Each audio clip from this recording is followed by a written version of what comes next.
देखिए, यदि आपने इस समय पानी पिया ना, तो समझ लीजिए गई भैंस पानी में।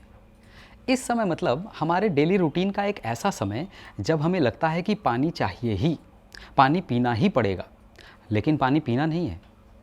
अगर हम ऐसे छोटे छोटे रूल्स फॉलो करें तो रोग हमें छू भी नहीं सकते। पानी कब पीना है, पानी कब नहीं पीना है, इसका एकदम साइंटिफिक रूल है, अपने धर्म में बतलाया गया है। आपको भी बता दूं? चलिए बता देता हूँ।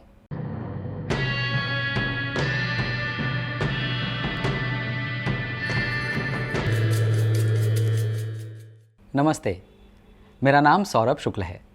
तत्व सत्व एटसेट्रा में आपके साथ मैं बातें करता हूँ। हमने अनेक बार पढ़ा, देखा और सुना है कि पानी अच्छी मात्रा में पीना चाहिए। कब और कितना पीना चाहिए इसके नियम हैं और हम उन नियम को फॉलो करते भी हैं। क्या पानी पीने के लिए हर परिस्थिति में एक जैसे नियम हैं?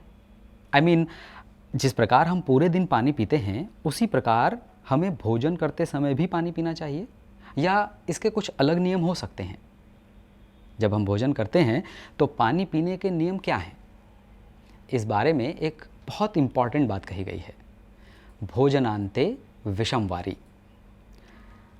मतलब भोजन के अंत में पानी पीना विष के समान होता है। इस बात को थोड़ा विस्तार देता हूँ, फिर इसके वैज्ञानिक पहलुओं पर बातें करूँगा।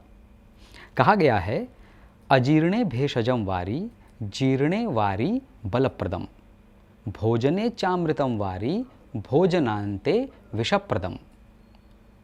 इसका अर्थ है कि जब अजीर्ण हुआ हो यानी अपच या कब्ज हुआ हो, तब पानी औषधि के रूप में काम करता है।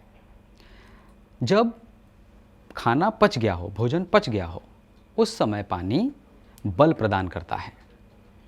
और भोजन के बीच में पानी अमृत के समान होता है, लेकिन अंत में पानी विष के समान होता है।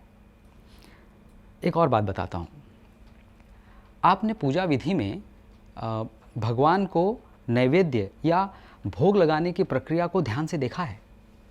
याद कीजिए, जब हम नैवेद्य भगवान के सामने रख देते हैं, उसके बाद एक हाथ ऐसे मुंह के सामने रखते हैं और दूसरे हाथ से जैसे भोजन करा रहे हों ऐसा एक्ट करते हैं, और पुरोहित जो पूजा करवा रहे हैं या पंडित जी महाराज मंत्र बोलते जाते हैं।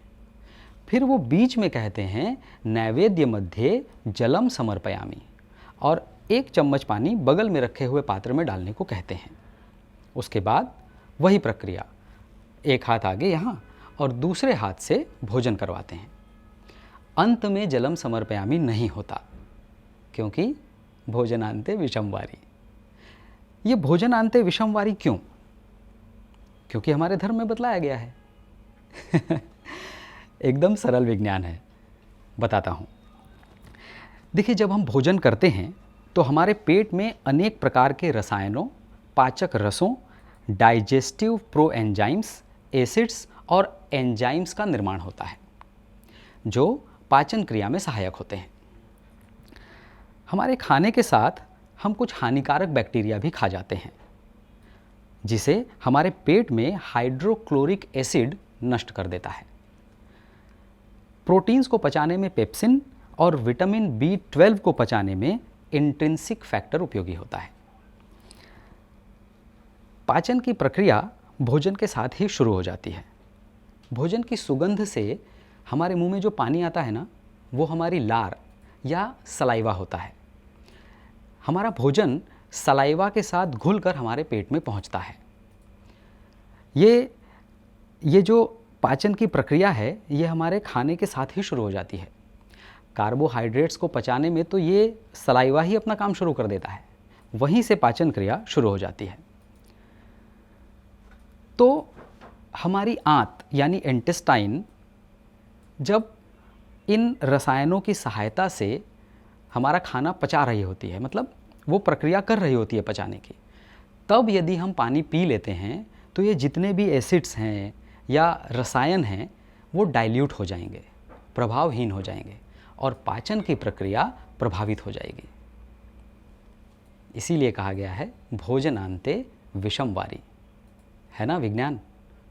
हिंदू धर्म में बताई गई बातों को हमने हमेशा अंधविश्वास की कसौटी पर रखा है।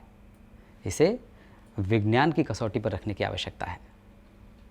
रेडियो सिटी इंडिया के ऐप और रेडियो सिटी इंडिया के यूट्यूब चैनल पर तत्व सत्व एट्सेट्रा में आपके साथ ऐसी अनेक बातें करता रहूँगा। सौरभ का नमस्कार।